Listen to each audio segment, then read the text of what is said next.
It's a kitty cat running around. Is there? Sounded like it. No, that was me adjusting myself on the couch. It's like you're a kitty cat now. I thought someone was running around in the background for a second. No, I was sitting up because I was laying down. So what a way to start this podcast. Hello. Confusing me with a kitty cat. It's true. Welcome to this week's episode of the Season of Checkup OVA. It's a podcast where we have conversations about video games, anime, and manga. This is episode 172.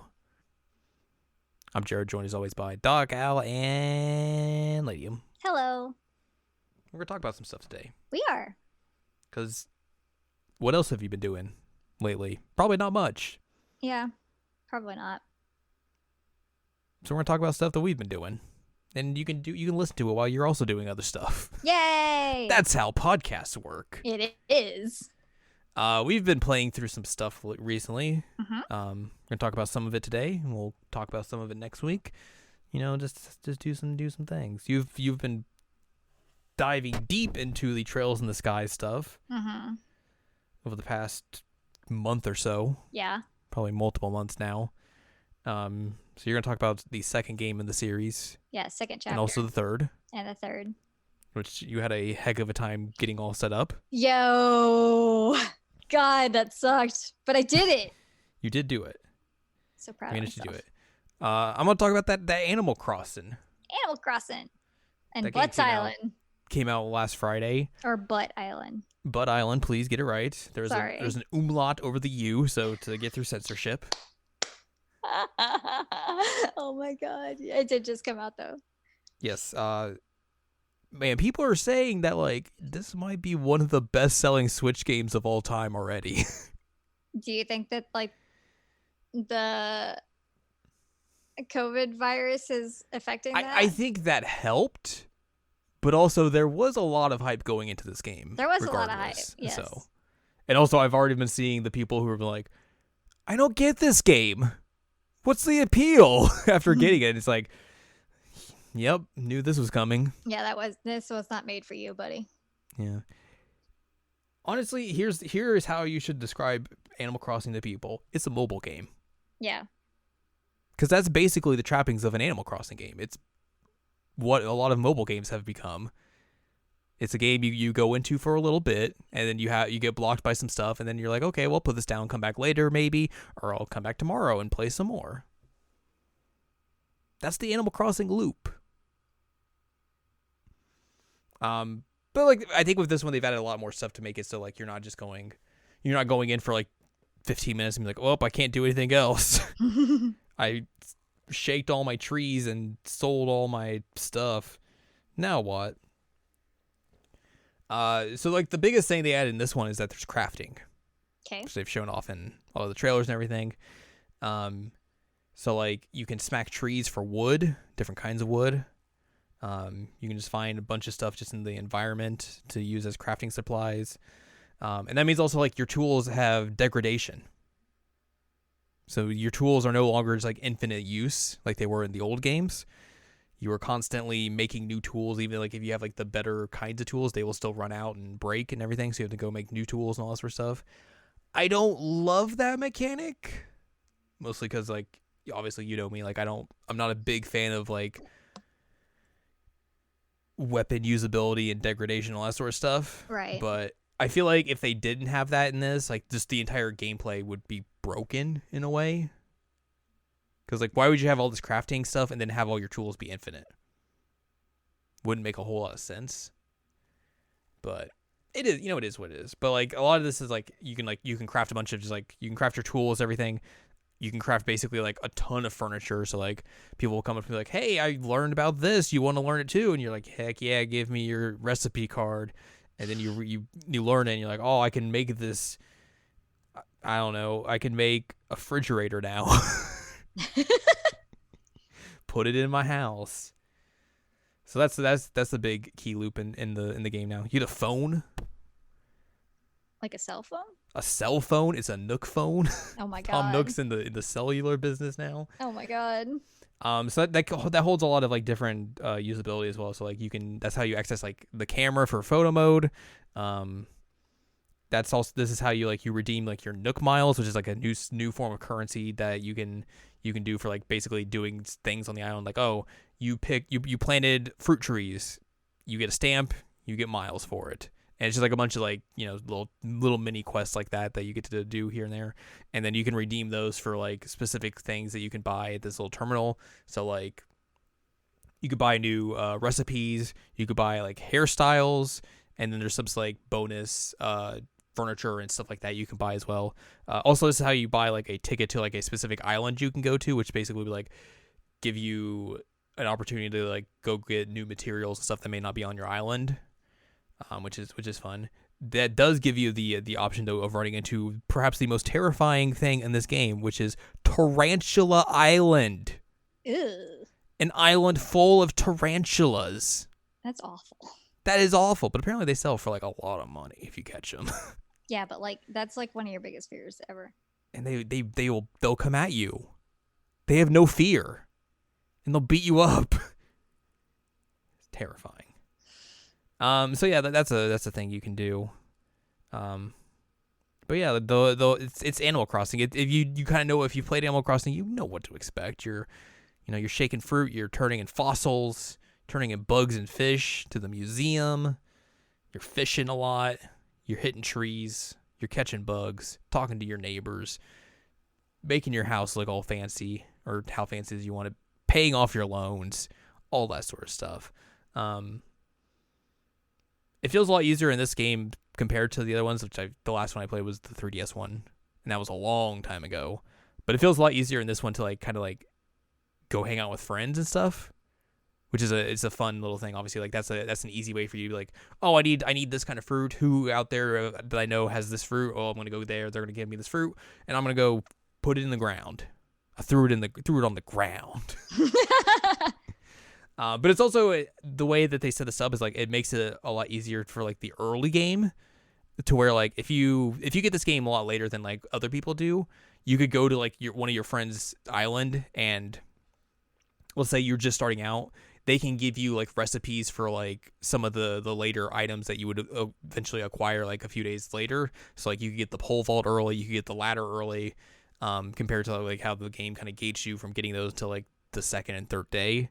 So like that would help you with like exploration of your island, and kind of get you more mobile compared to just how the game presents it as well. So like it's an interesting little thing that they kind of can let you do with that. And also like, you could be like, oh, I want this sort of thing. Let me get a friend that can make this for me. And then you'd be like, oh, here you go. Bam. Done. But yeah, it's Animal Crossing. It's what you'd expect. I made Butt Island. I gave you a tour of how you enter Butt Island. I'm so proud of you. And you get to see the weirdness that is Butt Island immediately, where it's like you come off of the airport, you walk off the pier, and like, there's some nice flowers. There's a sign that just welcomes. It says "Welcome to Butt Island." You're like, oh, this is nice. And then there's just like this weird rock that looks like a tombstone. Maybe it's not a tombstone. Maybe it's just like a nice like "Welcome to the island." Do you know it's written in a different language? You don't know. That's the mystery of Butt Island. I'm going to get a History Channel show. We're going to go for like 30 seasons and we'll never figure out the mystery. But we're going to keep telling people that the mystery is out there. Oh my God. We're going to keep digging for that gold. God. God. My dad loved that show. My dad loves that show. Oh my God. And I always like see different episodes of it. It's like they're just doing the same thing over and over. Over and over. This has been going for like 5 seasons. When will the mystery be solved? Never. Never. That's the thing. But yeah, it's Animal Crossing. There's a lot of design tools, obviously, because that was a big thing in the previous ones. You can basically use like the Nintendo Switch Online mobile app, and use like use that to import designs into this game, which is mostly used for like the older designs from like the older games. Like you can grab QR codes from the older games and put them into here, or just like there's a website that like you can throw an image in there and it'll spit out a QR code that you can put into the game. So I have in my house a picture of the Mari face where she looks like the cat and she's stuck in the snow. Oh my God, good. There is a secret place on my island somewhere where you get to see the Chibiusa face. No, not that one. That No. one, yes. No. It's hidden on the island No. somewhere. If you find it, No. you'll know what's up. So that's No. there. No.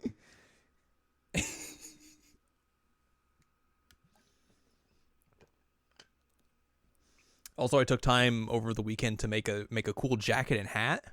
You did, and it looks great. I made the outfits from the first song from the Love Live Sunshine movie. Mm-hmm. So I made Johanne's jacket and I made the third year's hat. Surprisingly easy. I was shocked at how like simple it was to like just put that in. Like those jackets are very simple in design, really, because it's like a few colors and they're like just lines essentially. But like it was easy to make. Came out looking real good. It looks really good. I was like, heck yeah, let's do this. So that's cool.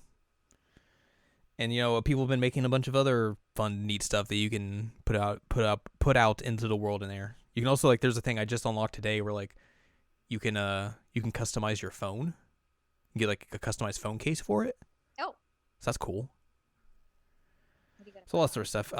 There's still a bunch of stuff I haven't seen yet because like obviously we're very early into the cycle and I'm not a cheater, time skipping cheater. So like I haven't seen everything that there is to see yet on the island and all this sort of stuff. Like I built 3 new houses over the weekend and all the neighbors have not moved into those houses yet. So waiting on that, waiting on some other stores to come in eventually, I would assume, just from playing the other games and obviously, and then some other characters to show up. But yeah, it's Animal Crossing. You kind of know what to expect if you played an Animal Crossing game. Just it's Animal Crossing but more. And if this is your first Animal Crossing, just remember like, yo, these are slow burn games. Yeah. You're not going to be playing the game for like a million hours on day one, which I will say like they actually do a good job of like making the first day less of like, oh, you're playing for 10 minutes and then you cannot do anything. Because like I was going into this like on the midnight release thinking like, oh, well, it's going to be midnight. Nothing's going to be open. So I can't really do anything. But like they basically kind of fill that like that first maybe half hour to an hour of like into like a non-linear version of time.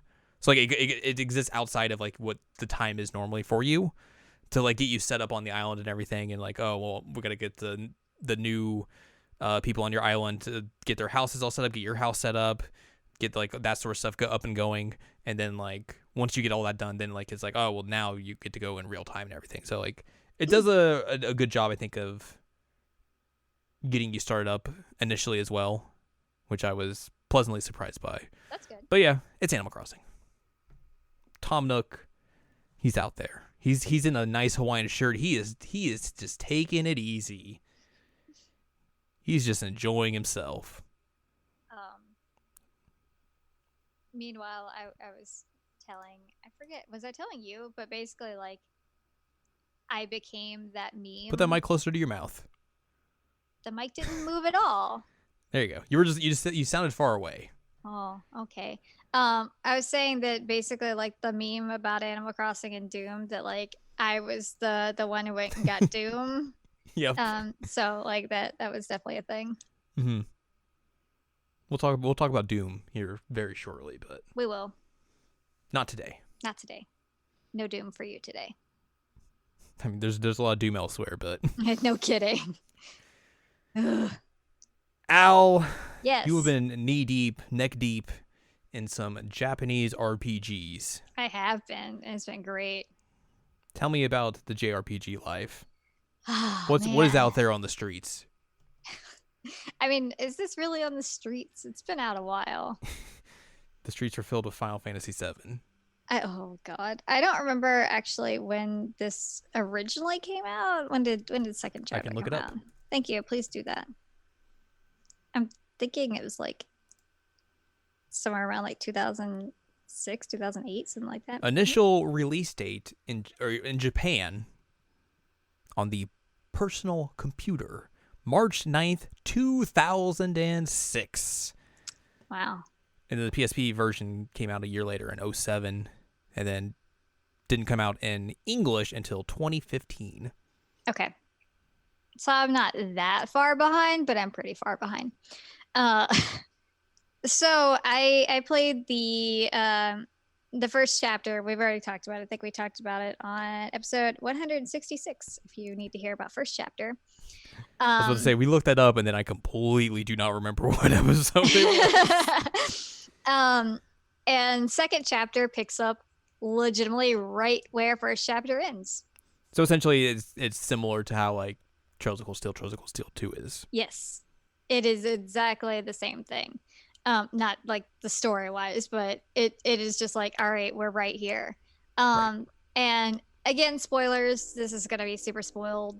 But in first chapter, you end it with Joshua like smooching Estelle with like a sleeping agent or a numbing agent, whatever, and then leaving because he realized that he was like putting his family in danger and was part of Ouroboros and all that fun stuff. So we start this game with Estelle waking up from that and being like, "Oh, wake that me up." God, no!" And she's like, "That was weird. I'm gonna go look for Joshua," and she can't find him. And so then she, in this like weird daze, is like, "Oh, I'll just go back home and we'll see if he's at the house. Maybe he's at the house." So she takes an airship from the capital back to Roland, which is where the Bright family house is. And she meets this green haired traveling priest on the airship who hits on her initially uh, and explains that he usually travels as a priest for like small communities that don't have like a church. She's like, "Oh, okay, that's interesting." And he realizes like she's kind of like out of it, and she kind of opens up a little bit, but not a whole lot. And so he tags along with her because he's worried about her. And then they get to the house, and she realizes like, oh, he did not come by here, and it like reality sets in for her, and she's just wrecked that like Joshua's gone. So, basically, this is the point where Estelle's like, all right, you know what, Ouroboros, let's do this. And she just like snaps into this mode of like, all right, I'm done. Like we're gonna oppose you now. Like we were opposing you before, but now it's on. You took my man. So you took my man. So you initially have like a chapter that is explaining like for 2 months Estelle goes on like a training session type thing. Like there's a It's called a training montage. Basically it's a training camp for bracers. And so she's there for 2 months and hangs out with Annalise. And Annalise is great, by the way. And at one point during this, like a bunch of nonsense goes down, and it turns out that it's this big bracer test for her, and she passes. Yay! So Estelle is going to set off on her adventure now after her 2-month training montage, and she is going to see if she can figure out anything about where Joshua is, and you get to choose your partner on this. So I actually went with Agate. You could also pick Shara, but I did not because I don't like her playstyle as much. So I had the little grumpy dude along with me with his big sword. Big grump. And Annalise goes with whoever you didn't pick. So, you have a whole bunch of like weird shenanigans happening here that essentially you learn that Joshua has been hanging out with like the sky bandits that were in first chapter. Mm-hmm. So this is where he meets or hangs out with Josette and like actually gets to know her. And essentially he's being cold and kind of a butt to them, but like he's helping them and they're helping him, so it works out. But he's like, I'm not actually a person anymore. I just exist. So he's one of those dudes now, and he saw a hot topic and was like, wow, speaks to me. Oh man. Um, During all this, you also see that the traveling priest, whose name is Kevin Graham, Kevin is led to the facility that is underneath the Capitol that they had like the final boss occurred in first chapter. Man, he would have a great Instagram name because he just name it would just be his name, but like people would think it's an Instagram pun. Nice. Um, you're not wrong. It's really good. So she leads him under there, and he's like, "Huh, so this is interesting." And at that point, you realize like Kevin is lying to you because there's no way that like this humble traveling priest is gonna go check out where like the gospels were. I mean, this series in general has basically made it just like easily known that like you run into someone religious, they're lying to you. They're lying to you. They have secret backstory. It is true, and very similar in a sense, but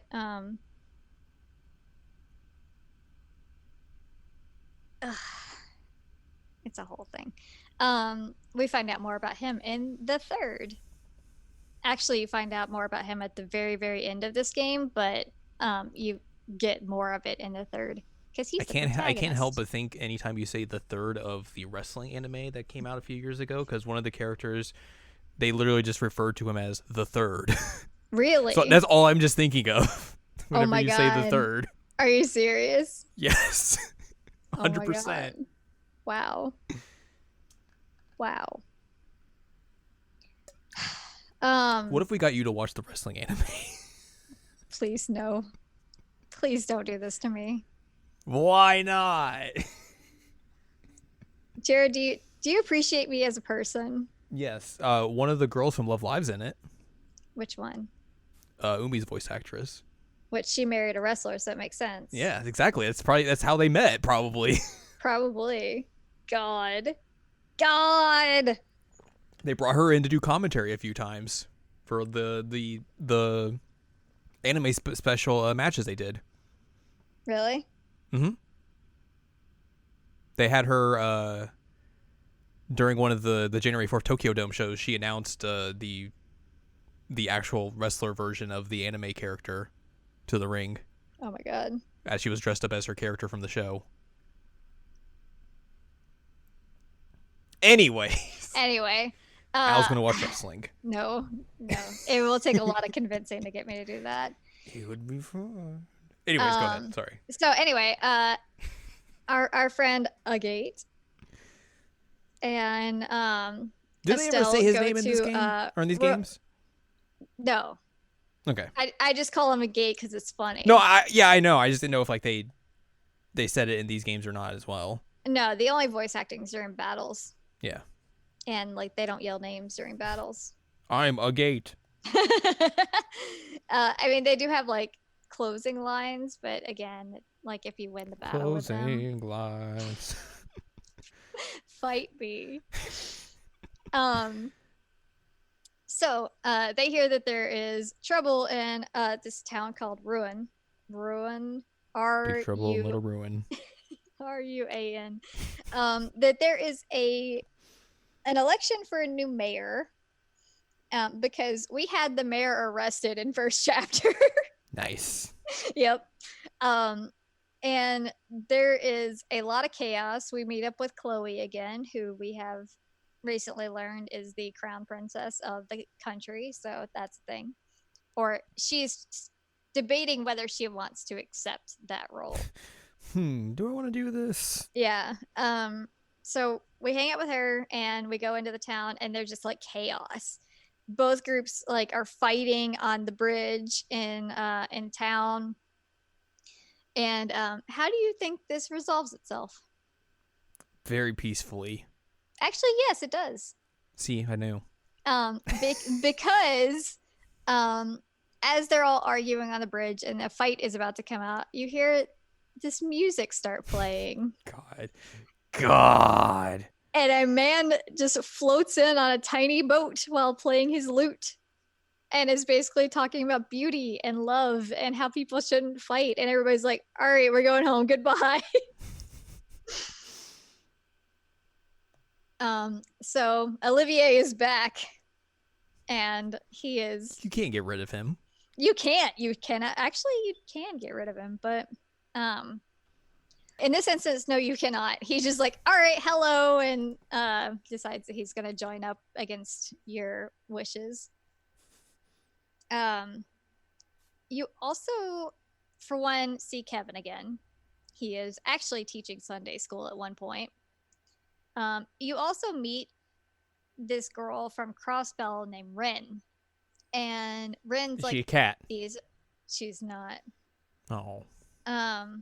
But she's like, hi, Estelle, I like you. Can we play? And Estelle's like, yeah, if I ever see you again, we'll play, which of course No, get out of here. Of course means that we will definitely see her again, because you don't just say, yeah, if I ever see you again.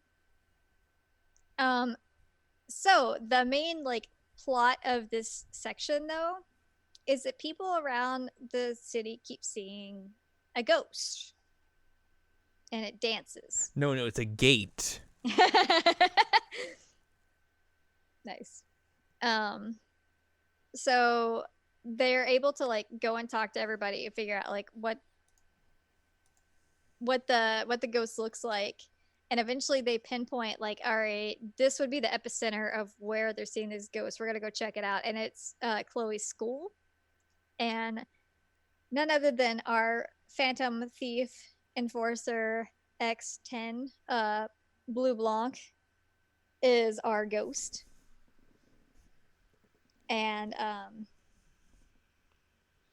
this is one of my favorite parts of the game because of two reasons. One, Blue Blanc is just like, by the way, I did all this because I have a big crush on Chloe. And two, him and Olivier get into an argument at this point about what beauty is. God. Like an actual argument back and forth between the two of them on like what theoretically beauty is. And like it's just like this giant dumb philosophical thing of like, what is beauty? And then they decided they're rivals in beauty now. And it's hilarious. That reminds me of like one of the first big villain encounters in Naruto Shippuden. Did they also talk about beauty? No, but these two villains literally have an argument about what defines art. Oh my god. So like pretty much the same. Wow. So he brings out an enemy for you to fight, and you get to fight it, and you win. Yay. And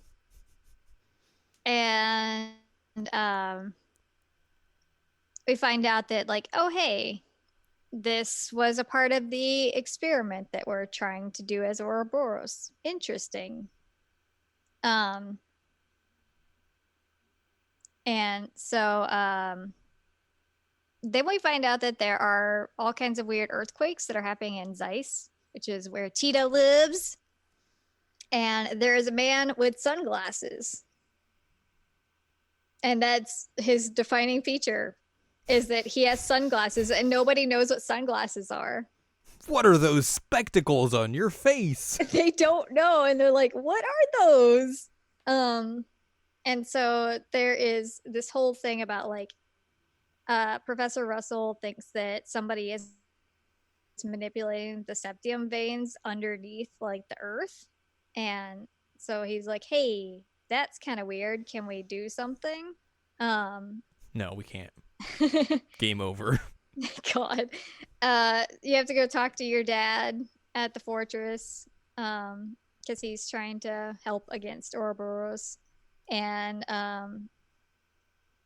he talks to you more about like these detectors that you can set up to figure out like where the epicenter of this is once again. And you find out that it's the hot springs. Yay. And at the hot springs you meet Walter, and he is Enforcer 8, and he is called the Dire Wolf. It's not where I was expecting you to go with that word. Where'd you think I was gonna say? You said dire, and I was like, whoa, that hot spring is gonna get messy. Real God. grody. Oh no. Oh This is me, Enforcer 8 the diarrhea. no. So he brings in these like giant worms that are supposed to fight you, and everybody's just getting wrecked, like absolutely wrecked. And then Zen, who is also called Zane, appears and beats the crap out of these wormy dudes. And you find out that him and Walter were studying under the same master, and that their master was Kilika, who runs the guild in Zeiss. It was her dad. It's all connected. Da, da, da, da. X-Files scene place. And so Zen has been looking for Walter for a long time. And the fact that like we have Zen and Walter and Kilika, like Walter seems very out of place here. But interesting difference here than the anime is that in the anime, Joshua is the one who saves them. And Joshua's not here at all. It's just Zen. So that's a really interesting change. And I mentioned earlier that you don't get the Tita fling in the game, which is disappointing because Agate just like grabbing her by the back of her shirt and flinging her away is just hilarious. Man.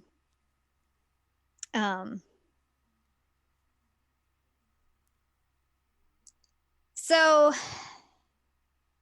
then we have the Mad Tea Party episode that there's going to be a non-aggression pact signed between Calvard, Erebonia, and Liberal.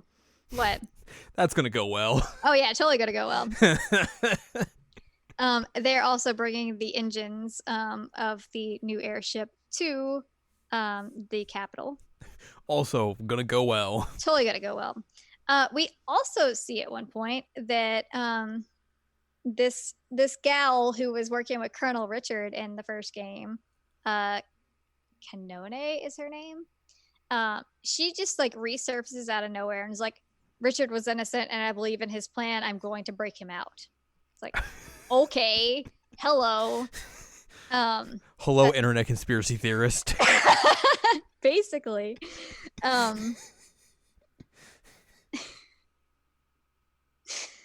So you have to go to the like, what's it called?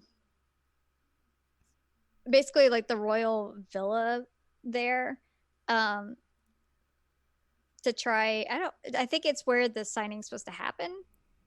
And anyway, when you get there, everybody's like, hey, so there was this girl that was hanging out here, and we kind of need you to find her because we can't find her, and she doesn't have parents. So that's a thing. So you decide that you're gonna play hide and seek with this girl and find her, and surprise, it's Ren. Nothing shady here at all. Nope. Her and Tita become like BFF immediately, which like Tita is 12 at this point, and so is Ren. So, you know, it makes sense. She's like, yeah, my parents, they're cross-bellion merchants, and I can't find them. Where did they go? So she just like tags along with you. You're gonna take her back to the Bracer branch thing so you could try and find her parents, while also trying to make sure that like nothing goes wrong at this treaty.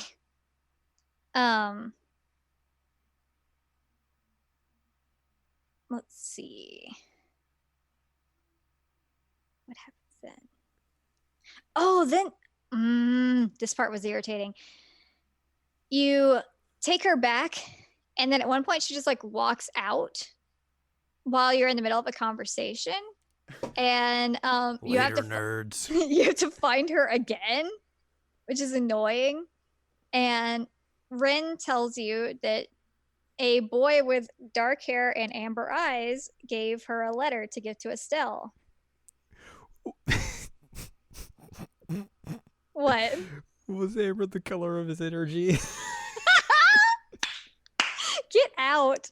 How is that not the first thing you thought of when you said that? Because I didn't think about it. I was just thinking, like, oh man, nothing shady here. Man, 311 old school. Who remembers? Who remembers? Oh man. So yeah, this letter is like, hey, Estelle, I want you to meet me at this gate. Not a gate. not a gate, but meet me at a gate. But this. I found a gate. Where is this person? So Estelle obviously is like, oh man, this is a letter from Joshua. I have to go.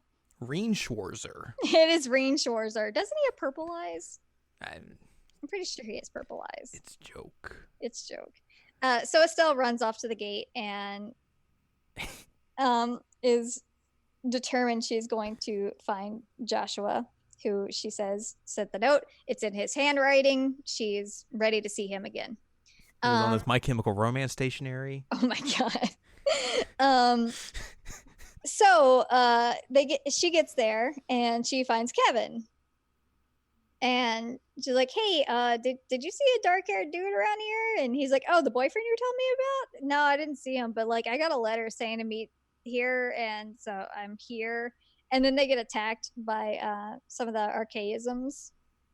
And it takes Estelle a second to actually realize, like, this is not from Joshua. Joshua's not here. Like, even after everything, she keeps looking, saying, like, where's he going to be? Is he going to pop up somewhere? She's like, he wrote me this letter. And Kevin's like, no, look, I got a letter too. They were trying to kill us.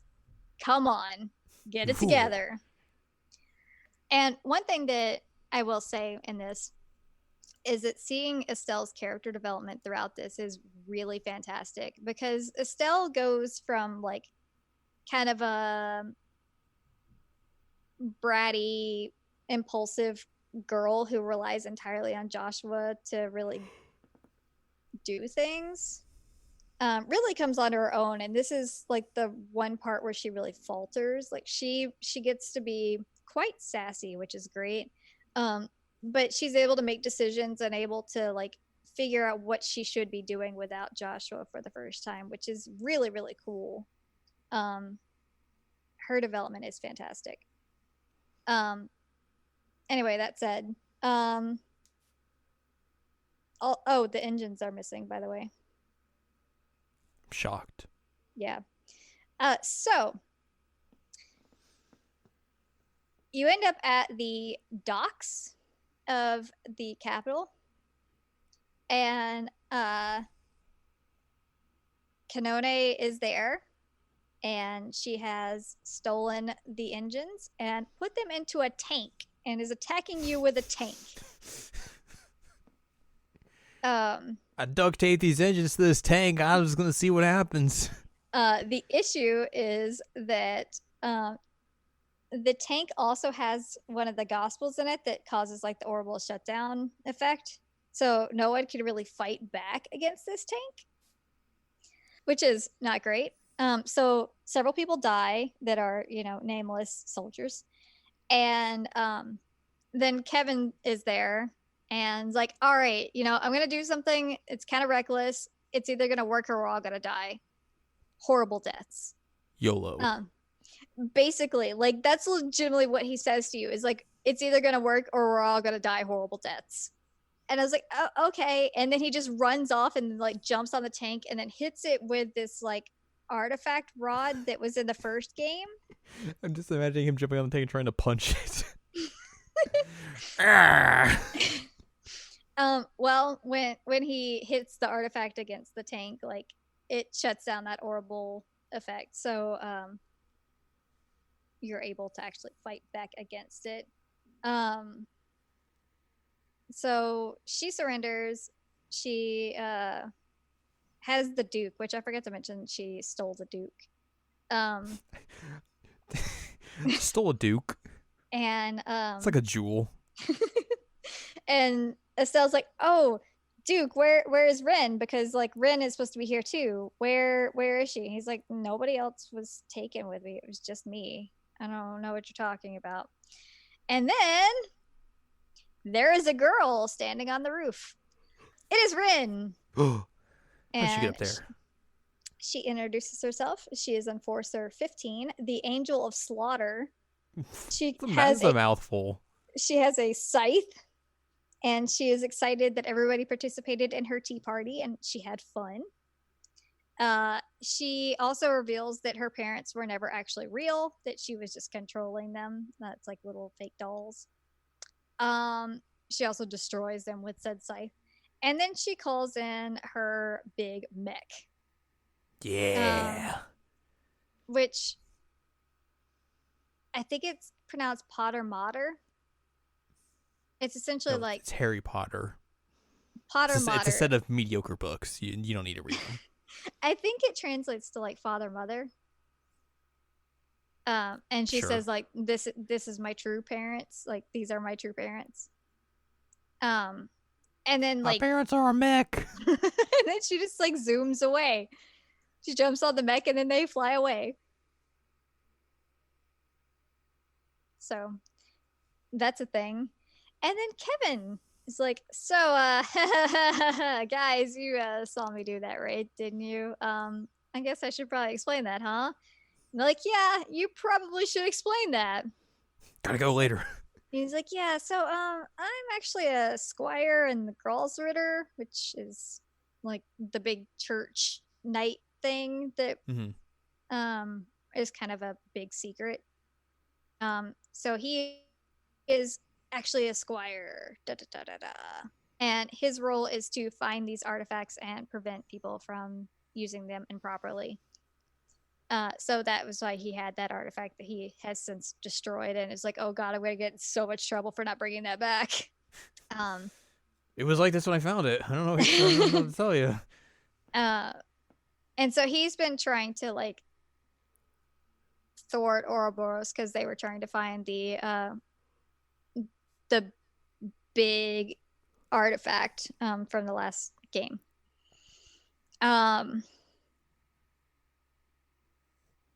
What happens next? Stuff. Yeah, Weissman talks a lot. Rin laments that she didn't actually get to murder anybody. Oh, shucks. And then Weissman basically says, like, the reason that Joshua will not return to Ouroboros is because of Estelle. And Rin does not like that. And also, the like, okay, well, the way that we get Joshua to come back to Ouroboros is to make Estelle want to join Ouroboros. We're gonna offer her a pizza.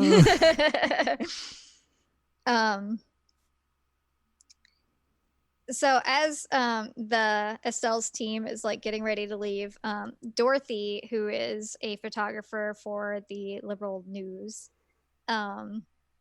shows up and is like, hey, Estelle, can I talk to you in private? And she says yes. And she's like, hey, so I was on this mission and I took a picture and I really want you to see it, but like maybe keep it on the DL.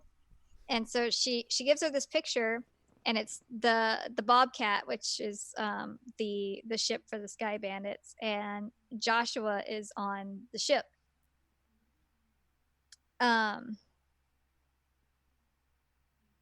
So that's a thing. You then get the second disc start, where you play as Joshua. You get a flashback of how they stole their ship back. And you get to fight Mueller. Yay. He's no Kurt Vander. He's not. So things that you learn from this. Joshua's still like an edgelord. Josette has a massive crush on him, like massive crush on him. And after you fight Mueller, he recognizes, he's like, that kid survived Hamel. I'm like, okay. And if I didn't already know what that was, I'd be like, oh, that's weird. But I already know what that is. What's that?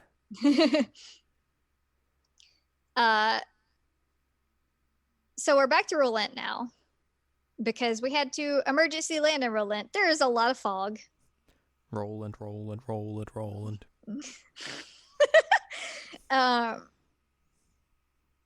And so there is this whole mission of them trying to figure out, like, where is the fog coming from? How far does the fog go? People start passing out from the fog and they can't figure out how to cure them. So Estelle and crew watch the Midnight Channel. Estelle and crew go to Mistwald. And I bet there's a wall of mist there. Walled. Yeah, it's walled by mist. And Shara this whole time has been like, hey, I have an inkling as to who is doing this, but I can't confirm it yet. But I think I know. And so once they get into Mistwald, they meet Luciola, who is Enforcer 6, the Bewitching Belle. And she is an illusion expert, and she uses bells to make that happen. Question. Yes. Do you think Ouroboros, the people in the Ouroboros, come up with their own nicknames, or are they assigned those nicknames? Oh man, I hope they come up with their own. Can you imagine, like, this small child saying, like, you know what? I want to be the Angel of Slaughter. That sounds good. I want to be the Angel of Slaughter. Right? Angel of Slaughter. Like, what would you prefer? That they're assigned these and they have to live up to it? I like the idea they're coming up with them. Like, you have to be creative with it. Like, they get judged thoroughly on. It's like they come up with something and then they have to go to like a board, like a board of judges, and like they vote on whether or not you get to be called that. Yeah. So, like, they're like, I don't, nah. He'll come back to us with something better. You don't actually get to be an enforcer unless you come up with a name. Exactly. Like, that's how you become an enforcer. It's the final step. Come up with your nickname. The Bewitching Belle, we learn, is the adoptive sister of Shara. That they were in a traveling circus together in the Harvey troupe. And so Shara learned everything from Luciola. And the owner died, and they broke up, and Shara was kind of abandoned. So there ends up being like this big weird, it's like a flashback, but it's not. Basically, like, you go into this playable section that, like, you play as a kid, Estelle, and she's thinking like, oh man, my mom's alive, hi mom, what's up? She meets Shara when she was a kid, and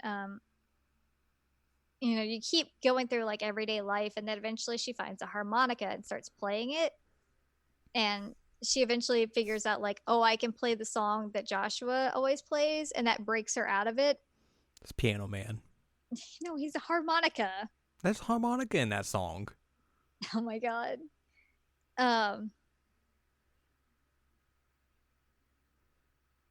So yeah, she breaks out of it, and it turns out that, like, it was all this dream that Luciola was able to do. And then she disappears. It was, again, a gospel that made all this happen. Ooh, thunder. Get out of here, Thunder. Yeah, terrible. Loki will fight you, except he'll be very scared. He will be, poor buddy. So now they go to Bose. Bose, I don't know how to pronounce it. Who knows? Bozo. And Bose is the speaker company. Oh, you're right. You're right. It's a city full of speakers. It's spelled the same way. Look at all these expensive speakers. Their buildings are made of them. And so at one point, when they're flying in, Estelle's like, hey, you have a house there, don't you? And like in the outskirts of it. And the gate's like, yeah, I do. She's like, you mentioned you had a sister too. Can we go meet your sister? And he's like, yeah, I'll take you there. Eventually, if we have any time. Maybe you could see her. Um, this is one moment that like Estelle does not pick up on any cues whatsoever at all. Because his wording is very specific and like how he's Mhm. explaining this, but Estelle's like, cool, I look forward to meeting your sister. um Estelle with big dumb ass energy here. Basically, yeah. Also, a dragon lands on the market and destroys it. All right. um and who is riding the dragon is Lo, enforcer number 2, the Blade Lord. um Go to workshop that name. yeah, That he slipped through the cracks. he is actually Leonhard, and he's basically like, yeah, you can call me whatever you want though. And See, it's bad naming. If he's not committing to his nickname. Olivier is like, I'm gonna call you Lionheart then. It's like, oh, okay. God. But he does say like, hey, Leonhart, that's definitely Erebonian, by the way. Just a heads up. I know, because I'm Erebonian. I know these things. Wink, wink. um so you have to like clear that wreckage and then figure out like where the heck is this dragon. um and The dragon actually goes and like sets all the crops of the place where Agate has his house is Ravenue, something like that. Anyway, dragon bird Ravioli. ravioli. Dragon birds all the crops, all of them. And Agate goes I running hate off. vegetables. Ah. Agate runs off and leaves everybody and is like, I'm going to the mine, I'm gonna take care of this, I'm gonna confront that dragon. Everyone's like, by Well, yourself, give it a buddy? word.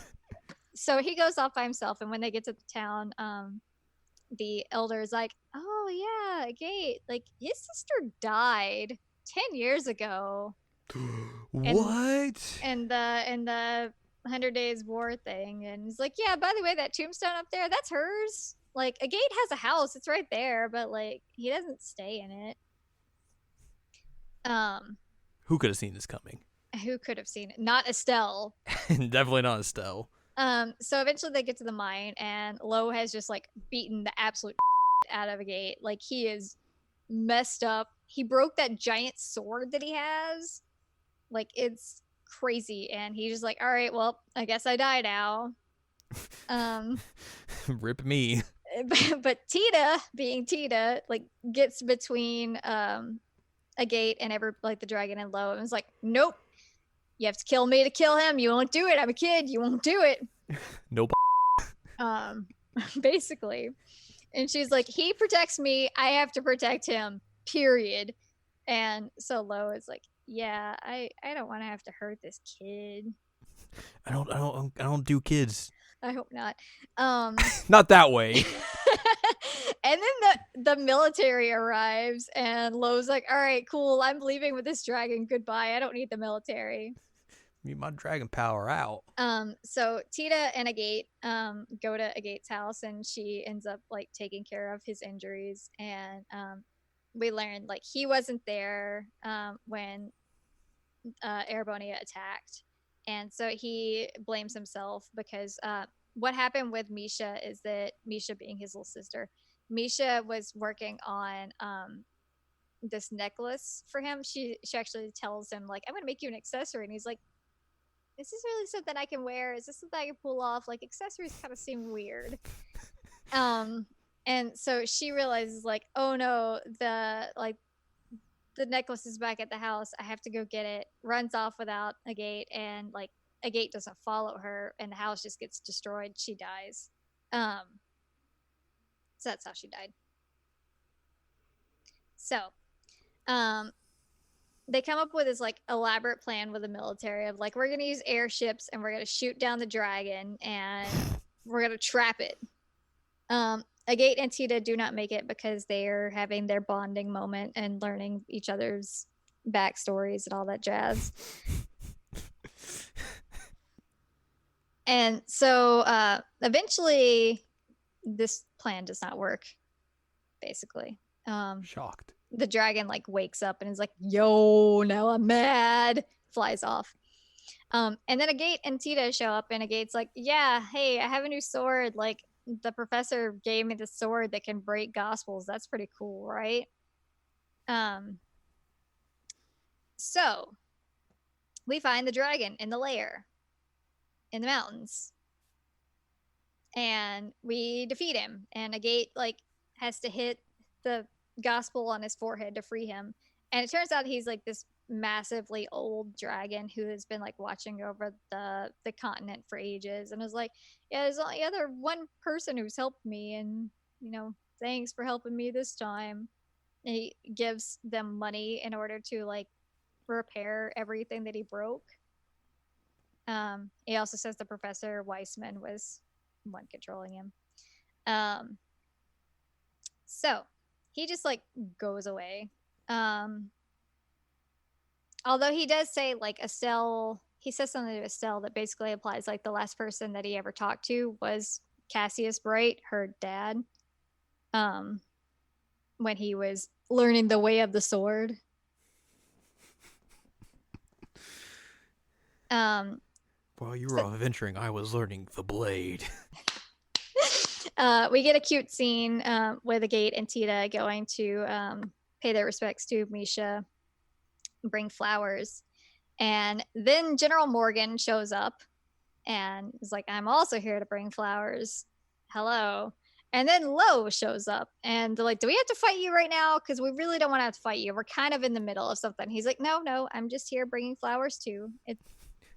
I'm very respectful, please. I couldn't do anything. Morgan basically was like, yeah, I wasn't able to save anybody in this town during the war. And then Lo was saying that like they both lost people in the war that they love. And Lo was just like, all right, now I'm leaving. Goodbye. But he does say Hamel at one point, and they're like, where is that? That's weird. That'll never come up again. No, never ever. So then we go to Joshua, who has this crazy plan that actually works, and that he is going to drop off of the Bobcat onto the big red ship, the Glorious, in order to try and take down Ouroboros' gunship. And she's like, what the heck are you doing? But he does it. Because he can, I guess.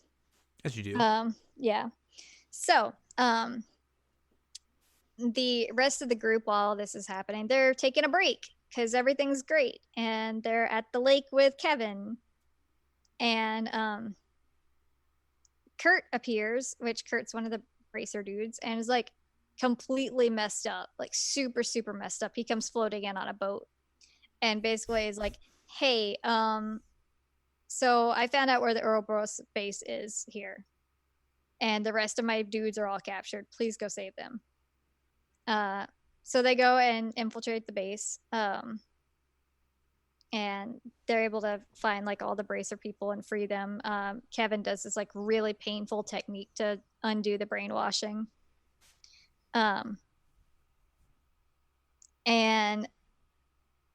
eventually at the top, there's like Joshua there, and so Estelle obviously goes running off and then gets blocked from the rest of the party. And turns out he's just a doll version of Joshua.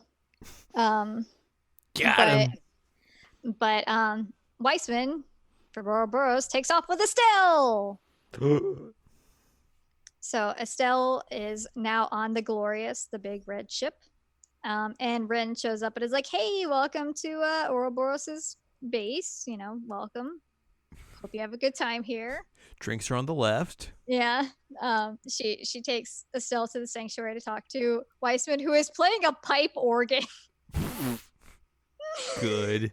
And is basically, yeah, so I knew that this would happen. I planned it all. Also join Ouroboros, please. You have the skills. I want you to be here. Josh will come back. It'd be great. Estelle basically like gives him the finger and is like, yeah, no thanks. And all the other enforcers just show up. and they take Estelle back to her room and lock her in. Um, and essentially, Lo at one point is like, "You lack the darkness in you to be a member of Ouroboros." Just funny. So this is where we learn Joshua's backstory. Yay! Estelle asks how like they're connected because obviously they are. And we learned that Joshua and Joshua's sister Karen, um, lived in Hamel. Who's surprised? Me, I'm Which very is surprised. in Arabonia. Never been And there. nope, Hamel was attacked by Jaegers, and Karen was about to be assaulted after she had been shot. And Joshua finds a gun and shoots the dude in the face. And that's the first time Joshua actually like killed a man. And so Joshua kind of gets like blanked after that. He can't really do anything. And Lo shows up and is like, "Oh no, this was my girlfriend. This sucks." And then the story was all covered up, as we know. It was all covered up to start a war. Mm-hmm. So now we know his backstory.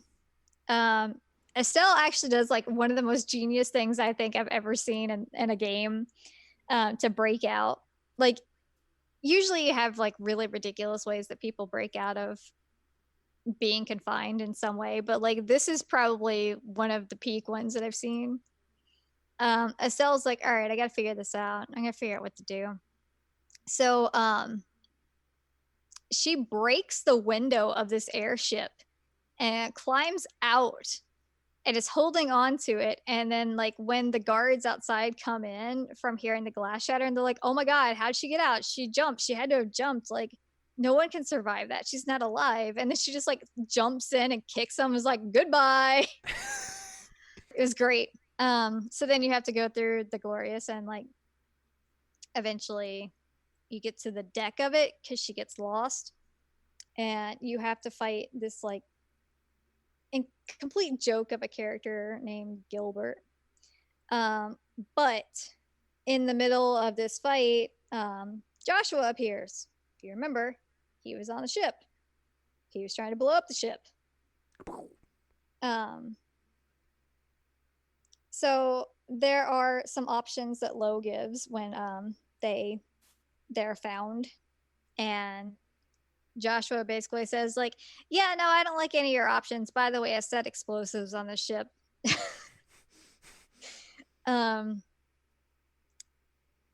So they're able to go to the hangar and get a ship. Campanella shows up and it is basically like blocking everything, but he's like, I don't really want to fight you. I just don't want you guys to leave quite so easily. So, here's some machines you can fight, but you're still going to get the ship. So then we have the reuniting scene, like the actual reuniting scene. Like, they're together, but they were also trying to like survive. So they land the ship on the beach and get to talk. And the scene is great. It's like one of the greatest things in this entire trilogy. Because Josh was like, "Yeah, I'm really glad to see you, but it's gonna be the last time that I ever see you. Like, I can't be a part of your world. I gotta leave." And Estelle's like, "No, you're lying. You're a terrible liar. I can tell. I am the ultimate Joshua person. I watch you all the time. Like, what are you doing?" And basically saying like, you're afraid of feeling things, and you're afraid of like what you're going to be, that you have like you've been told you're broken but you're not broken. And that he's like afraid to lose somebody that he loves again. um and she says something to the effect of like, "You're afraid that if we continue on, that you're gonna fail to protect me, and that I'm gonna die. But here's the thing: I can protect myself, but also we can protect each other. She's like, I can't promise that like nothing's ever gonna happen because this is what we do. We're bracers, but like we'll be there for each other. Which one of the cool things about this scene is her basically saying like, I can take care of myself. What are you talking about? um, but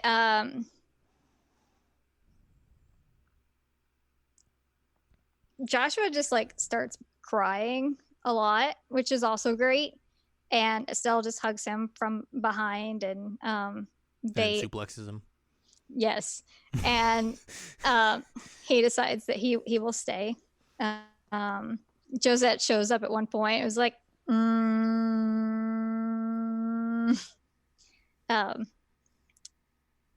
so we learn at one point like the queen knew about Hommel. She feels bad. She apologizes to Joshua, and Sorry like, about that. it's like, yeah, there's not really a whole lot you could do. And there is this whole thing that happens that like the four towers in the country just start going completely ape, and they have to fight all the enforcers that they've met so far at the top. So the end game. No. Um, but one of them is interesting because we learned that Killica and Walter used to be lovers. Also, he killed his master. We also learned from Luciola that the leader of the troop that they were in did not fall off a cliff by accident. That she actually killed him. She pushed him off because she confessed that she was in love with him, and he's like, yeah. So she killed him. Yeah. Yep. Not very nice. Then we have Ren, and Estelle tries to talk to her, and it's like, you don't need to do this. There's no reason for you to be an Ouroboros. Like you're a kid. You should act like a kid. Like you're not like this. And Ren decides like, yeah, I kind of am. And I'm mad that Joshua won't come back to us because I have an affinity for Joshua.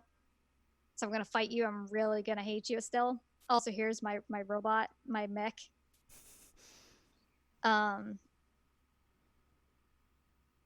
So they get these towers all taken care of, which is a good thing. And they get these like crystals throughout it that have data, but the data is really, really corrupted. And then Weissman like comes in and is like, hey guys, what's up? I've hacked into your systems. How you doing? And because of the towers, this like giant arc of a floating city appears and causes like nationwide orbital shutdown phenomenon. Nobody can do anything. Also, the airship barely lands safely because it's a mess. The Bobcat does not land as safely. So it's chaotic, which chapter 8 is literally called Land of Chaos, by the way. And it's really a whole lot of like cleaning up kind of stuff. You're just going around the country figuring out like what's going on. It's a mess. It's a huge mess. I'm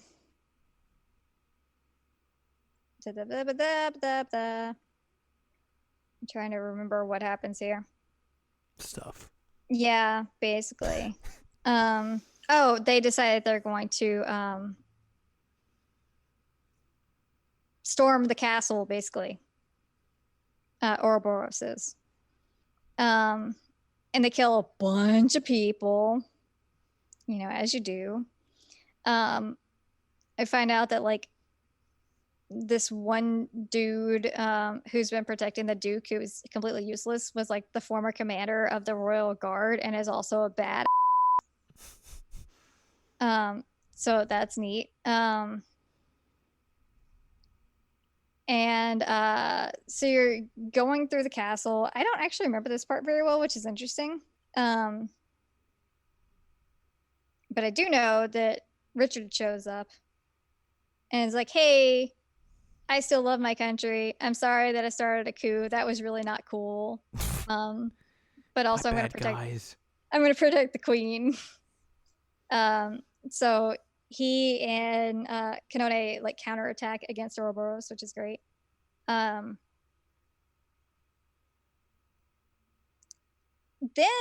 they find out that there are steam powered tanks coming at Haken Gate. They are led by Zexvander, and he is accompanied by Mueller, Vander, and the Prince of Erebonia, Olivert. And Estelle's like, Olivier, what the heck are you doing there? He's like, I don't know what you're talking about. Like, you're getting my name completely wrong. And he basically says, like, you're Cassius's daughter, right? I think that's who you are. We may have met before. Wink, wink. So they end up setting up this deal basically where like Erebonia won't try and take over and fix this thing as long as like liberals given the chance to try and investigate the arc and fix it. But also the prince has to investigate it too to make sure that it's not a threat to Erebonia. Interesting. Also there's a whole bunch of like wink wink nudge nudge stuff with Cassius Bright at this point with Olivier. And then like once the tanks go away, Oliver's like, okay, good. I can be normal again. Hi everybody. Which is hilarious. He's like, yeah, everybody's having some issues and we're kind of concerned about this. Like, this is a big deal. Maybe we should do something about this. So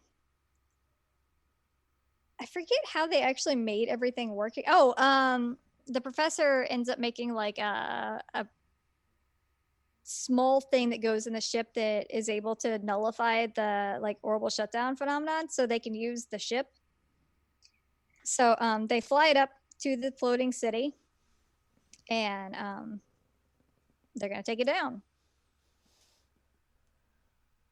They do kind of like crash land a little bit on the city, a little bit. It's huge and it's ancient, and they also found out like, oh hey, these people are all the people who like we came from. The person who was trying to shut down the big part of this arc was actually Chloe's ancestor, so one of the first like royal family members.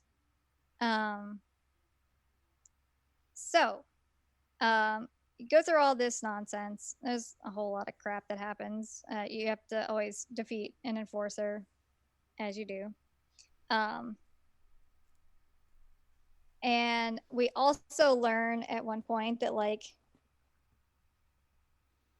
Zen was actually like scared to fight Walter because he was always like subservient to him, thinking he was better, but like the master of the school wanted Zen to actually take the school. Also, the master was just dying of cancer already, so he just wanted to die as a martial artist and not as a cancer patient. So that happened. Luciola die as a martial artist. Luciola jumps off of the tower after she loses, and Shira's like, she's still alive. She's got to be alive. It's fine. It's totally fine. Who knows? You have to fight Ren again, and again, Estelle has a heart-to-heart with Ren. It's like, you really don't have to do this, and Ren kind of like breaks down, and Estelle like hugs her and says that she loves her and all that, and Ren just leaves with Potter Mater. And so eventually you get to the top of this giant city in the sky, And you see Lo. By the way, he is a hard fight, one of the hardest fights in the game, if not the hardest fight in the game. He sucks. He's so hard. But when you beat him, there's this whole like Joshua wants to take him one on one, and so they fight. One on one. And yeah, Joshua wins. Yay. Spoilers. He just disarms Lo. But basically Lo's like, yeah, you're the winner. And Josh is like, I don't know, man. I don't really feel like I won that. That's kind of a thing. And they basically like hug after they fight. And Lo's like, hey, you guys like don't suck. That's pretty cool. And he also asked Kevin, if you have Kevin, like, hey, do you know this like Galsritter who had a bow gun as well? And Kevin's like, yeah, but she died. How do you know her? And like never really answered at this point, but it's an interesting thing anyway. I forgot to mention at one point that like when you're still on the ship, Joshua and Kevin have this like talk, and Joshua just disappears for a while. That becomes relevant like now. Because you go down into like the main part of the city, and you see Weissman, and Weissman's like, yeah, I'm not really gonna deal with this. This is not great. So he ends up taking control over Joshua because he was the one who brainwashed him, and tells him to kill Estelle. And like he has this weird tattoo thing called a stigma. And so, you know, that's the plan. Gonna kill Estelle. But when he disappeared with Kevin, apparently they had tried to like untrigger the stigma that was within him, and the untrigger for it was that he was given the mission to kill Estelle. So it completely breaks him from any Weissman spell at all. Yay. And they have to fight this man because he's a psychopath. You win, obviously. Yay. Also, Cassius was the one who like told them how to do that, but Galsritter is a thing, you know. Lo ends up coming in after you defeat the boss and learns that like Weissman knew about Hamel and was actually participating in it, and is basically like, oh no, oh no no no no no no no no. So he ends up fighting him and he dies. Like Lo dies really hard. But hey, so does Weissman.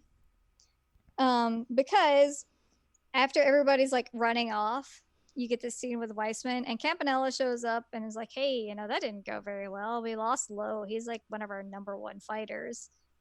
You also kind of like messed this whole thing up and we didn't get what we wanted. And then Kevin just walks in and shoots like a salt dart at Weissman and makes him just like turn into salt and then disappear. All right. Yeah, and because if you remember, they talk about it in Cold Steel. I don't remember which one, but there's like part of a country. It's Northumbria that's turning into salt. Mm-hmm. He was able to take part of that and make it into a bowgun dart and shoot him with it. So he turned him into salt. So Weissman's dead. Also, at this point, Kevin reveals that he is actually not a squire. He is like the fifth Dominion of the Galsritter, and he's been acting dumb this whole time. How about that? Tee. Yeah. So you get out of this arc thing. You're running, everybody's running. They end up losing Joshua and Estelle. They can't make it. And so they just kind of like sit on this one pillar and like, well, guess this is how we die together, huh? This is not great. And everybody wants to go back, but they realize they can't because they will get hit by like the debris. So Estelle and Joshua are like, hey, we totally love each other. It's pretty cool, right? We're gonna die together now. Um, and so as they fall, they are rescued, but not by an airship. They are rescued by the dragon. Yeah. And none other than Cassius is riding the dragon. What? Yep, Cassius came in and was like, "Yeah, I went and got this dragon and asked like for his help." I found this Um, dragon and it's just like, and hey, what's up? the dragon's like, "Yeah, so I can do whatever I want. I'm gonna help you." So the dragon saves them. Um, so you get your whole like ending. Everything's honky dory. Estelle and Joshua end up going to Karen's grave, and they leave flowers. And this led to like this really funny scene that I sent you a screenshot of. That Estelle's like, "Yeah, I was trying to be his sister, but I guess I wasn't really his sister, and I guess now I'm trying to be his girlfriend, or I guess now I am his girlfriend." And Joshua's like, "You're horrible, you guess." And so like it's confirmed that they are officially dating now, and they're traveling um around the continent to try and basically atone for like Joshua's time with Ouroboros, but they're also looking for Ren. The end, second chapter. I'm not going to talk about the whole thing of third chapter because for one that would take too long, but two, it's essentially like a Gaiden game that like it's a side story. It It's seems weird. it is weird. It's very weird because it's marketed as the third game in the trilogy. But like Um, everything you've shown me of it is just like weird screenshots and then you playing mini games. it is. It's so that's what it is. Like I said, Kevin is the protagonist of this. Kevin and Reese, who is his squire. Um, and you're thrown into like this weird cube world essentially. That's like this false world that has all these doors in it. And there are like star doors. Persona 3. Basically, yeah. I mean, it is. It's like a dungeon crawler type game. But you have star, sun, and moon doors that give you like side stories depending on like it'll say, "Hey, bring me this type of character." You bring them, and you get a story.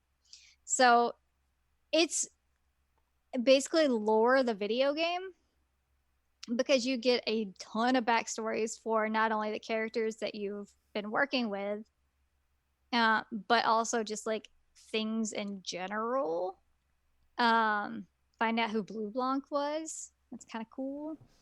Um, Also, you find out that like Tita's mother hates Agate like with all of her being, which is really creepy.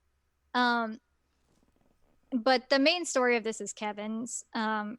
It really gives you his backstory, what was going on, like, and the quick and dirty of that is that um, he his dad left, and so his mom fell into like a depressive state, tried to strangle him, and he ran out of the house to get away from her. She committed suicide while he was gone, so then he didn't really know what to do. He just kind of like wandered the streets in like a stupor. And what did I say her name was? Rufina or whatever. She showed up and was like, "Hey, boy, you look like you need help." And tried to give him chocolate. He wouldn't take it. So she kisses him to give him the chocolate. And Reese is there too, because that's Reese's older sister. And they end up taking him into the church. And because the older sister ends up becoming, she's just a knight for the girls with her. She's not a dominion. But because of that, he follows that path. And like this whole time, they've been talking about how the fact that like this older sister was killed during a mission. And eventually you find out that like they gave Kevin his stigma at a pretty young age. He became like the fifth Dominion, really, really young. The position's been open for a long time. They just said he had like a really great aptitude for it. Um, and some Jaegers attack the church, and Kevin realizes that Reese is missing and goes like he sees some footsteps in her ribbon and follows down there. And this Jaeger is going to do things to Reese, who is a child, by the way. And so Kevin loses his, understandably, but he loses control of his stigma and ends up killing the Jaeger, but then can't control it and is about to kill Reese too. And so I think her name's, I don't remember her name. Anyway, the older sister steps in, ends up getting like super speared by his stigma and gets him back under control by hugging him while she's like speared to death. So Reese never realized that Kevin was the one who killed her sister. And this whole thing is that when the arc came down, the Oriole or whatever it's called, the big gospel that was controlling it, essentially like grasped onto whoever had the most tragic backstory, is how they basically put it. And so it ended up being Kevin. And so this entire thing was set up basically to like punish Kevin, because that's what he wanted. He felt like he needed to be punished. And so he always took like the hardest missions as a girl spitter because he wanted to die. And he was the heretic hunter. And Reese is like, you're an idiot. Like, I'm not mad at you that you killed my sister. Like, you couldn't help it. And like, we're here now. And there's no way I'm going to let you sit here and like drown yourself in this self-pity nonsense. Like, let's get the heck out of here. Also, they fall into hell at one point, or the version of hell that The home for infinite losers. legend, the trails and the blah blah blah groups. It's called Genna. They meet Weissman there. They defeat him again, because he basically was like, "Hey, Kevin, I can give you what you want," and he's like, "No, I don't think you can. Also, I need you to get out of the way so I can get out of hell. That'd be cool." But throughout hell, you actually have to meet some of the people that Kevin has killed as a girl sorter along the way. Like one of them is a boy who turned into like a flesh-eating monster. And Kevin said like the only way he could really deal with it is just by shooting a bolt into his head. You meet his mom, Kevin's mom. And as you go through this, like he says that the person who is actually doing this to him is the older sister, that she's the one that set this up. But you actually learn that what happened is that his stigma was duplicated. And so his stigma is what's doing this to him. So you start off and you have like a negative version of his stigma as one of his S-crafts. And as he goes along and like learns more of what was going on, he gets like a positive version of it. So you're defeating that negative version as the final boss, basically. You know what would have been a really interesting feature that they could have done for this, with the way, like, with how you were setting up the story and everything? Basically ape that one system from Shadow Hearts. Yeah. Where like you have to control like your The stigma malice. and everything. Yeah, the malice system, where like if he gets too far, things go really bad and everything. So you have to like get it under control all the time and all this sort of stuff. Like that seems like the sort of system would have worked perfectly for this game. It really would have. And I think that the reason they didn't do that is because they were trying to like keep it a secret that this was all about Kevin. But like it was not a secret that it was all about Kevin. Yeah. At all. Question. Actually, I have Yes. two things. All right. Interesting thing about this game is that it was literally released in English 3 years ago. Yes. So it's very new to U.S. markets, but it was released early, like 10 years prior in Japan in 2007 initially. Mm-hmm. But my main question is, considering you've played through this and you talked about how it's a lot of basically just like a big side story and a lot of lore and everything. Yeah. Did they hinder themselves by naming this the third? I think that the issue with this is that first chapter and second chapter felt very complete. Right. And it's very overarching, like connected stories. I think that the reason they named it the third is because it has the same characters, but I don't think that they should have called it the third because it's not actually continuing that story at all. Right. And also just like, hey, this is a good marketing ploy to get people to buy this. Yeah, definitely that. And I mean, like, you do find out what some of the characters have been up to since second chapter because it's like 6 months after. Mm-hmm. But it's not necessarily like this is the continuation of that story. It's not. I mean, it's like you're not visiting any of those towns. You're not doing anything that like you normally do in the games. You're literally just in this trapped environment with Kevin. This sounds more like the Persona 3 answer Yes, it is. It is the Persona to 3D Persona answer. 3. It is the equivalent of that, yes. It's Do also the they hardest of them all. So that, it there you fits. go. There you go. It fits. That's the Um best way I could have ever like you're genius. Thank you. well, that's putting it too far. Do they do anything in this game at all to like connect it to the forthcoming Crossbell games, or is it basically like this is mostly just the Trails in the Sky story? Well, they don't connect it to the Crossbell games, but they do talk about they have an entire section about the Phantasmal Blaze plan, Right. Yes. which So is more Cold Steel. you could more say this is connecting to Cold Steel, but even though those games were way far off from coming Way out. far off from it, but you learn a lot more about like you also have this entire section with Olivier Olivert actually having to deal with Osborne. Yeah. And like you start learning about their struggle and how like he's going against Osborne's wishes and Osborne's like, yeah, you know, you're an idiot. What do you think you're doing? Which is interesting that they would So set this up now compared to like, maybe do it a little bit later on or in a different game, it's considering like wild. the cross or the Cold Steel games weren't coming out for like what, another like 5 or 6 years. Yeah, because you said this was 2007. Mm-hmm.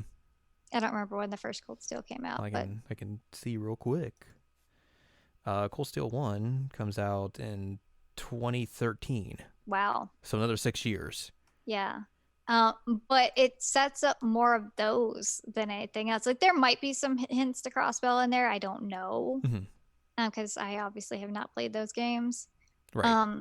But there are several hints in there about Cold Steel and what's going on there. And it was actually really interesting for me. That I was like, That's all. That's deep foreshadowing. it really is.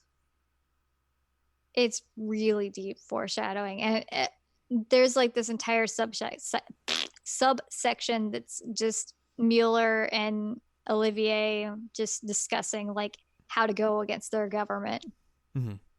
It's crazy. It's so cool though. Like you learn a lot about these characters that you wouldn't know previously, and like you set up a lot of what happens with like Tita and 3 in this game. So but it's the answer. That's what it is. Because Kevin is like this big mysterious character, and 2 that like at the very end you get a reveal on who the heck he actually is, and then this is like his story with some side stories from the other characters sprinkled in, and basically like anybody who was somebody that you may have even potentially wanted to play as, and this is here. Except for Cassius, you can't play as him. You have to fight him as a boss. He's hard. And you have to play poker. Oh my god, I was so mad. I was so mad. Yeah, the mini games, it was like poker. I couldn't do the fishing. I was so upset about that. I couldn't actually get. Well, the you were part playing on. this game in a weird way. So like I was. It was very finicky. Because this is a PC only release in English. Even Yes. though it did come out on PS3 Vita and PSP in Japan. But you had to do some backdoor weird shenanigans to get this to play for you. I have a Mac. Yeah, so that could be a reason why the fishing was weird for you and all Yeah. that. But also like you said, there's poker, there's fishing, there's blackjack, there's a trivia game. There's a shooting game. Like It's you have to just shoot weird. as Josette on the Bobcat. It's very, very odd. There are a few like mini game doors. Like tonally, this game just seems all over the place. It is. And I don't know how I feel about that. Like as an outsider looking in, it just seems like very bizarre. I do think that bizarre is a good way to put this, because it is hard to focus on it as Kevin's story when like you have so many of these side stories. So it's basically like mini epilogues for everybody. But like we have Olivier potentially like proposing to Shara. I'm not 100% sure on that, but like it sounded that way. It was very What odd. if What they if? named this Trails in the Sky Another Story, so it could be The Legend of Heroes? But actually, that would actually be a really It's a good way to title, name it. though. It's a really good title, and it fits actually what this is. Because this is not the third game in the trilogy. It's not. It's a. There's not 3 games in this. It's 2 games It's- and a side story. Yeah, that's what it is. Mhm.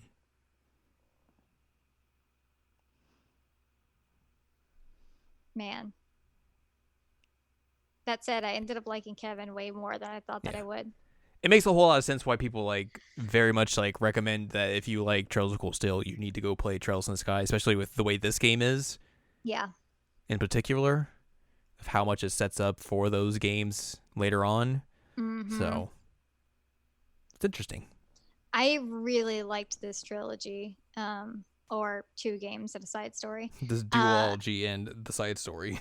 Yeah, I mean, the story was great. The characters were great. I really enjoyed it. And I was glad to get more of this universe because I have fallen so hard into it. Mm-hmm. It's insane. Very briefly, Very because briefly. we are running long. Yes, I know. Differences between the anime and game. Outside of the stuff you've already mentioned. Yeah, Joshua helps. There is a scene in the hot springs that is an optional quest in the game that becomes like an actual thing that happens here. Mm-hmm. With the reveal of Joshua's backstory, it's told in a different place on the ship, which is not really all that important, but it is told in a different place. The first fight with Blue Blanc goes down outside the old schoolhouse at that school rather than inside of it. But really, like, the changes are pretty minor. The biggest one is that Joshua shows up way more than he does until the end of the 2nd chapter. And so more or less, is like this is just a good companion piece rather than like it being the way to get this story. Yeah, correct. And it doesn't get the ending at all, really. It basically ends at like where they reunite. Ah, interesting. Don't want to show off too much.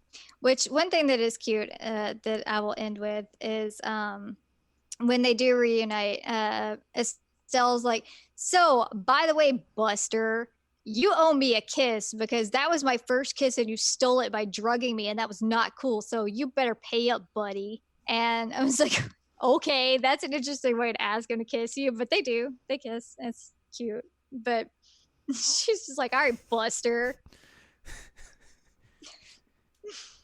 Oh, Estelle, her character development's amazing. She does also say she's gonna go fight for her man at the end. So you're very much looking forward to them showing back up. Yes, very much. Which I assume is going to be real interesting for you. Like at some point we'll probably see these through, but to see how like from how you left those characters off to where they will be now when they show up and they'll be like much older and everything. So right. Well, they're the same age as the Cold Steel people, because they're like 20, 21, something like that, which is what Reen is. So it'll be interesting to see what they've been up to, what their personalities are like and all that jazz. Yeah. Anyway, sorry I ran long. Nah, you're good. You're fine, buddy. Yay. But that's going to do it for that's going to do it for our episode. So if you'd like more from us, go to seasonlandcheckup.com or sac.cool, where you can find past episodes of this podcast and other podcasts like Season Land Checkup and Jared and Now Watch. You can also find columns and reviews on the side as well. If you'd like more from Ann Ladium, go to annladium.com. She's got columns and reviews. Follow us on Twitter, twitter.com/animecheckup. And you can support us on Patreon, patreon.com/SACOVA. Buy us a slice of pizza and get access to early versions of the podcast, unedited and all that sort of stuff. Fun times indeed. Next week, we're probably going to talk about some Doom. Probably. Also, I just did the math and I put in like 170 hours across these 3. which is a low. Yeah, because that's basically what I put into 3. That's a single playthrough of a game. Yeah. The other ones. Yeah. But yeah, we're gonna talk about some Doom. Yep. That's it. Yep.